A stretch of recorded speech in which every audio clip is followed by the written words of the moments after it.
Their work links back to ancient teachings, the idea that thought is a force, attention is a beam, and emotion is fuel. These aren't just poetic metaphors, they're mechanisms. You've probably heard of the double-slit experiment, the iconic physics demonstration that showed light behaves differently depending on whether it's being observed. When no one watches, particles behave like waves. When watched, they act like particles. That single phenomenon suggests consciousness might be fundamental to how reality functions. The act of observing changes the outcome. And while scientists debate over interpretations, mystics nod quietly. They've known all along. Reality responds to awareness.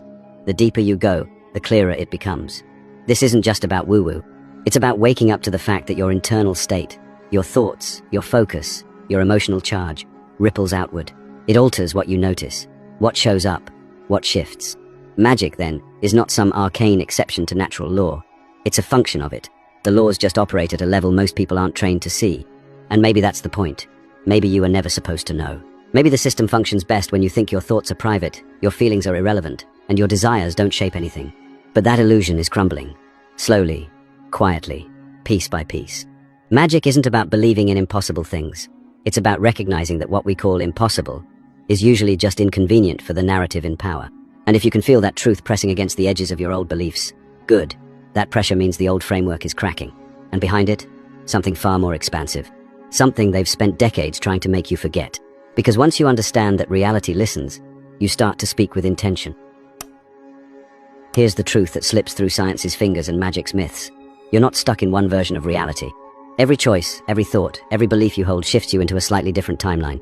Most people don't notice, because the shifts are subtle, small nudges.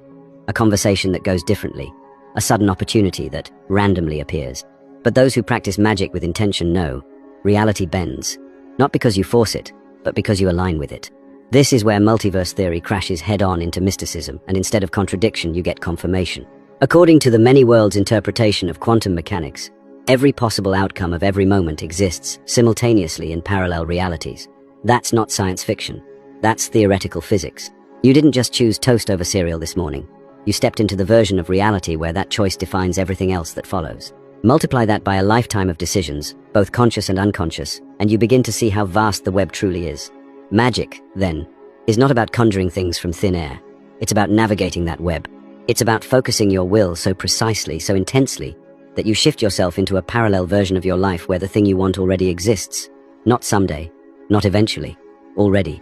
The ritual, the chant, the candle, the sigil, these are not spells in the fantasy sense.